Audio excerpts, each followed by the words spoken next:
Hey guys, welcome back. അപ്പോൾ ഇന്നത്തെ നമ്മുടെ വീഡിയോ ലൈറ്റ് മോഷനിലെ മിറർ എഫക്റ്റ് യൂസ് ചെയ്തുകൊണ്ട് ക്രിയേറ്റ് ചെയ്യുന്ന ഒരു അടിപൊളി ട്രാൻസിഷൻ്റെ ട്യൂട്ടോറിയലിൻ്റെ വീഡിയോ ആണ്. സോ നിങ്ങൾ ആദ്യം പ്രിവ്യൂ കണ്ടോക്കാം.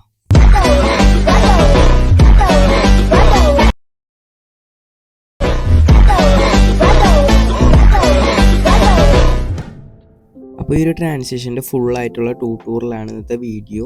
സോ വീഡിയോ എല്ലാവരും ഫുള്ളായി വാച്ച് ചെയ്യാൻ ശ്രമിക്കാം. ലൈറ്റ് മോഷൻ ഉപയോഗിച്ചാണ് നമ്മൾ ഒരു വീഡിയോ ക്രിയേറ്റ് ചെയ്തിരിക്കുന്നത്. അപ്പോൾ ലൈറ്റ് മോഷൻ്റെ XML ഫയലിൻ്റെ ലിങ്കും കാര്യങ്ങളെല്ലാം ഞാൻ ഡിസ്ക്രിപ്ഷനിൽ കൊടുത്തിട്ടുണ്ട്. അവിടെ ക്ലിക്ക് ചെയ്തുകൊണ്ട് നിങ്ങൾക്ക് ഈസി ആയിട്ട് തന്നെ ഡൗൺലോഡ് ചെയ്ത് യൂസ് ചെയ്യാവുന്നതാണ്. സോ നമുക്ക് എങ്ങനെയാണ് ഈ ഒരു വീഡിയോ ക്രിയേറ്റ് ചെയ്യുന്നതിൻ്റെ ട്യൂട്ടോറിയലിലേക്ക് കിടക്കാം. ഞാനിപ്പോൾ ആ ലൈറ്റ് മോഷൻ ഓപ്പൺ ആക്കിയിട്ട് അതിൽ 2 കട്ട്സ് ആഡ് ചെയ്തിട്ട് ബീറ്റിനനുസരിച്ച് സെറ്റാക്കി വെച്ചിട്ടുണ്ട്. സോ ഇതിലാണ് നമ്മൾ എഫക്റ്റ് യൂസ് ചെയ്യേണ്ടത്. സോ നമുക്ക് ബ്ലെൻഡിങ് ആൻഡ് ഓവർലി പോയിട്ട് ഒരു കീ ഫ്രെയിം ആഡ് ചെയ്തിട്ട് ജസ്റ്റ് ഒന്ന് കുറച്ച് കൊടുക്കാം. സോ ഈ ഒരു ട്രാൻസിഷൻ ഇവിടെ സെറ്റ് ചെയ്ത് കൊടുക്കാം. നെക്സ്റ്റ് മുകളിലത്തെ കട്ട്സ് ക്ലിക്ക് ചെയ്ത് നമുക്ക് ഫസ്റ്റ് തന്നെ എക്സ്പ്ലോഷൻ ആൻഡ് ഗാമ എന്ന് പറഞ്ഞാൽ ഈ ഒരു എഫക്റ്റ് ആഡ് ചെയ്ത് കൊടുക്കാം. നെക്സ്റ്റ് നമുക്ക് അവിടെ ഒരു കീ ഫ്രെയിം ആഡ് ആക്കിയിട്ട് കുറച്ച് നീക്കിയിട്ട് അതിൻ്റെ വാല്യൂ ഒരു 18 ആക്കി കൊടുക്കാം, 80 ആക്കി കൊടുക്കാം. എന്നിട്ട് സ്ക്രീനിൽ കാണുന്ന ഈ ഒരു ഗ്രാഫ് കൂടെ ഇതിലേക്ക് സെറ്റാക്കി കൊടുക്കാം. നെക്സ്റ്റ് ബാക്ക് അടിച്ചിട്ട് നമുക്ക് വീണ്ടും എഫക്റ്റ് സെക്ഷനിൽ പോയിട്ട് ലീനിയർ സ്ട്രീക്ക് എന്ന് പറഞ്ഞാൽ ഈ ഒരു എഫക്റ്റ് കൂടെ ആഡ് ആക്കി കൊടുക്കാം. സോ ഈ ഒരു എഫക്റ്റ് ആഡ് ആക്കിയിട്ട് നമുക്ക് അതിൻ്റെ സ്ട്രെങ്ത്തിൻ്റെ വാല്യൂ 2 ആക്കി കൊടുക്കാം. ഒരു കീ ഫ്രെയിം ആഡ് ആക്കിയിട്ട് 2 ആക്കിയിട്ട് പിന്നെ കുറച്ച് നീക്കിയിട്ട് 0 ആക്കി കൊടുക്കാം. സോ നെക്സ്റ്റ് ആയിട്ട് നമുക്ക് ആ 3 ഡോട്ട് ക്ലിക്ക് ചെയ്ത് ഈ ഒരു എഫക്റ്റ് ഡ്യൂപ്ലിക്കേറ്റ് എടുക്കാം. സോ ഈ ഒരു എഫക്റ്റ് ഡ്യൂപ്ലിക്കേറ്റ് ആക്കിയിട്ട് നമുക്ക് അടിയിലുള്ള ആംഗിൾ ജസ്റ്റ് ഒന്ന് 19 ആക്കി കൊടുക്കാം. സോ അപ്പോൾ നമുക്ക് ഇവിടെ ഇങ്ങനെ ഒരു ട്രാൻസിഷൻ കിട്ടും. നെക്സ്റ്റ് നമുക്ക് ബാക്ക് അടിച്ച് വീണ്ടും എഫക്റ്റ് സെക്ഷനിൽ പോയിട്ട് ഇന്നർ ബ്ലർ എന്ന് പറഞ്ഞാൽ ഈ ഒരു ബ്ലർ ആഡ് ആക്കി കൊടുക്കാം. സോ ഈ ഒരു ബ്ലർ ആഡ് ആക്കിയിട്ട് നമുക്ക് അതിൻ്റെ വാല്യൂ 20 ആക്കി കൊടുക്കാം. സോ 20 ആക്കിയിട്ട് ഒരു കീ ഫ്രെയിം ആഡ് ആക്കിയിട്ട് കുറച്ച് നീക്കിയിട്ട് അതിൻ്റെ വാല്യൂ 0 ആക്കി കൊടുക്കാം. നെക്സ്റ്റ് ആയി നമുക്ക് ഇവിടുത്തെ പ്ലസ് ബട്ടൺ ക്ലിക്ക് ചെയ്ത് ഒരു ഷേപ്പ് ഇതിലേക്ക് ആഡ് ആക്കി കൊടുക്കാം. ഒരു റെക്റ്റാങ്കിൾ ആഡ് ആക്കിയിട്ട് അതിൻ്റെ ഡ്യൂറേഷൻ സെറ്റ് ചെയ്തിട്ട് ഇത് ജസ്റ്റ് ഒന്ന് ഫില്ല് ചെയ്ത് കൊടുക്കാം. സോ ഇത് ജസ്റ്റ് ഒന്ന് ഫില്ല് ചെയ്തിട്ട് നമുക്കിത് ജസ്റ്റ് ഒന്ന് മെർജ് ചെയ്ത് കൊടുക്കാം. സോ മെർജ് അല്ല, ഇത് രണ്ടും ഈ 3 ക്ലിപ്സും സെലക്ട് ചെയ്തിട്ട് ഗ്രൂപ്പാക്കി കൊടുക്കുക. ശേഷം നമുക്ക് ഇതിലേക്കാണ് എഫക്ട്സുകളൊക്കെ ആഡ് ചെയ്യേണ്ടത്. അതിനെ നമുക്ക് ഈ ഒരു ക്ലിപ്സ് ക്ലിക്ക് ചെയ്ത് എഫക്റ്റ് സെക്ഷനിൽ പോയിട്ട് ഫസ്റ്റ് തന്നെ ടൈൽസ് എഫക്റ്റ് ആഡ് ചെയ്ത് കൊടുക്കാം. എന്നിട്ട് എനേബിൾ ചെയ്യാനുള്ളതൊക്കെ എനേബിൾ ചെയ്തിട്ട് ജസ്റ്റ് വീണ്ടും എഫക്റ്റ് സെക്ഷനിൽ പോയിട്ട് നമുക്ക് റാൻഡം ഡിസ്പ്ലേസ്മെൻറ്റ് എന്ന് പറഞ്ഞാൽ ഈ ഒരു എഫക്റ്റ് കൂടെ ഇതിലേക്ക് ആഡ് ആക്കി കൊടുക്കാം.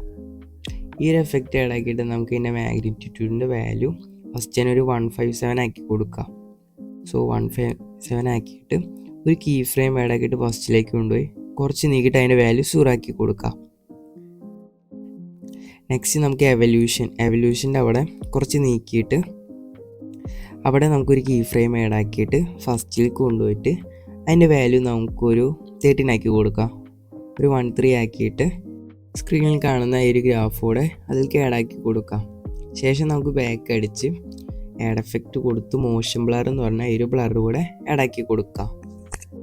എന്നിട്ട് നമുക്ക് വീണ്ടും ആഡ് എഫക്റ്റ് കൊടുത്ത് അതിലേക്ക് പിഞ്ച് ബൾജ് എന്ന് പറഞ്ഞാൽ ഈ ഒരു എഫക്റ്റ് കൂടെ ഇതിലേക്ക് ആഡ് ആക്കി കൊടുക്കാം. സോ ഈ ഒരു എഫക്റ്റ് ആഡ് ആക്കിയിട്ട് നമുക്ക് അതിൻ്റെ സ്ട്രെങ്ത്തിൻ്റെ വാല്യൂ ഫുള്ളായിട്ട് 0 ആക്കി കൊടുക്കാം. 0 ആക്കിയിട്ട് ഒരു കീ ഫ്രെയിം ആഡ് ആക്കി സ്റ്റാർട്ടിങ്ങിൽ കൊണ്ടുപോയി ഫുള്ളാക്കി കൊടുക്കാം. റെഡ്യൂസും ഫുള്ളാക്കി കൊടുക്കാം. എന്നിട്ട് സ്ട്രെങ്ത്തിൻ്റെ വാല്യൂ നമുക്ക് ജസ്റ്റ് സ്ക്രീനിൽ കാണുന്ന പോലെ തന്നെ ഒരു ഗ്രാഫ് കൂടെ ആഡ് ആക്കി കൊടുക്കാം. ശേഷം നമുക്ക് ബാക്ക് അടിച്ച് വീണ്ടും എഫക്റ്റ് സെക്ഷനിൽ പോയിട്ട് നമുക്ക് മിറർ എന്ന് പറഞ്ഞ ഒരു എഫക്റ്റ് ആഡ് ആക്കി കൊടുക്കാം. സോ ഒരു മിറർ എന്ന് പറഞ്ഞ ഒരു എഫക്റ്റ് ആഡ് ആക്കിയിട്ട് അതിൻ്റെ ആൽഫ നമുക്ക് ഫസ്റ്റ് തന്നെ 100 അല്ലേ. സോ 100ൽ തന്നെ ഒരു കീ ഫ്രെയിം ആഡ് ആക്കിയിട്ട് കുറച്ച് നീക്കിയിട്ടൊരു കീ ഫ്രെയിം ആഡ് ആക്കിയിട്ട് ഫുള്ളായിട്ട് 0 ആക്കി കൊടുക്കാം. സോ എന്നിട്ട് സ്ക്രീനിൽ കാണുന്ന പോലെ തന്നെ ഈ ഗ്രാഫും കൂടെ സെറ്റാക്കി കൊടുക്കാം. ശേഷം നമുക്ക് വീണ്ടും എഫക്റ്റ് സെക്ഷനിൽ പോയിട്ട് ആഡ് എഫക്റ്റ് കൊടുത്ത് സാറ്റുറേഷൻ ആൻഡ് വൈബ്രൻസ് എന്ന് പറഞ്ഞാൽ ഈ ഒരു എഫക്റ്റ് ആഡ് ആക്കി കൊടുക്കാം. സോ എന്നിട്ട് ഒരു കീ ഫ്രെയിം ആഡ് ആക്കിയിട്ട് ഫസ്റ്റിലേക്ക് കൊണ്ടുപോയിട്ട് ഫുള്ളായി മൈനസ് ചെയ്ത് കൊടുക്കാം. എന്നിട്ട് സ്ക്രീനിൽ കാണുന്ന ഒരു ഗ്രാഫ് കൂടെ ആഡ് ആക്കിയിട്ട് ജസ്റ്റ് ഒന്ന് ബാക്ക് അടിക്കാം. വീണ്ടും എഫക്റ്റ് സെക്ഷനിൽ പോയിട്ട് നമുക്ക് എക്സ്പ്ലോഷൻ ആൻഡ് ഗാമ എന്ന് പറഞ്ഞാൽ ആ ഒരു എഫക്റ്റ് കൂടെ ഇതിലേക്ക് ആഡ് ആക്കി കൊടുക്കാം. സോ ഈ ഒരു എഫക്റ്റ് ആഡ് ആക്കിയിട്ട് നമുക്ക് 0 to 80 എന്നുള്ള ഇതിലാക്കി കൊടുക്കാം. സോ ഫസ്റ്റ് തന്നെ ഒരു കീ ഫ്രെയിം ആഡ് ആക്കിയിട്ട് സ്റ്റാർട്ടിങ്ങിൽ നമുക്ക് 80 ആക്കി കൊടുക്കാം. സോ എന്നിട്ട് സ്ക്രീനിൽ കാണുന്ന ഈ ഒരു ഗ്രാഫ് കൂടെ ഇതിലേക്ക് ആഡാക്കി കൊടുക്കാം.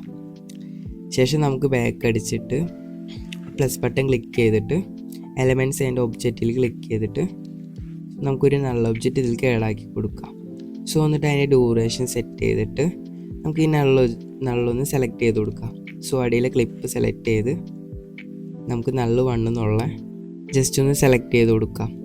ശേഷം നമുക്ക് മൂവ് ആൻഡ് ട്രാൻസ്ഫോമിൽ പോയിട്ട് ഒരു കീ ഫ്രെയിം ആഡാക്കിയിട്ട് ജസ്റ്റ് ഒന്ന് സൂം ആക്കി കൊടുക്കാം. എന്നിട്ട് സ്ക്രീനിൽ കാണുന്ന ഒരു ഗ്രാഫ് കൂടെ ആഡാക്കിയിട്ട് കുറച്ച് നീക്കിയിട്ട് എൻഡിലായിട്ട് ഫുള്ളായിട്ട് നമുക്ക് സൂം ഔട്ട് ഉറക്കാം. ശേഷം സ്ക്രീനിൽ കാണുന്ന ഈ ഒരു ഗ്രാഫ് കൂടെ ഇതിലേക്ക് ആഡാക്കി കൊടുക്കാം. അപ്പോൾ നമ്മുടെ വീഡിയോ ഇവിടെ ഫിനിഷ് ആയിട്ടുണ്ട്. സോ ഇനി നമുക്ക് ചെയ്യേണ്ടതെന്ന് വെച്ചാൽ ഈ ഒരു 3 ലെയറും കോപ്പി ചെയ്ത് പേസ്റ്റ് ചെയ്തിട്ട് സോ ഇതിൻ്റെ മീഡിയ ജസ്റ്റ് ഒന്ന് ചേഞ്ച് ആക്കി കൊടുത്താൽ മതി. അപ്പോൾ ഇന്നത്തെ വീഡിയോ എത്തുള്ളൂ. നെക്സ്റ്റ് ഒരു വീഡിയോയിൽ കാണാം. Okay, by.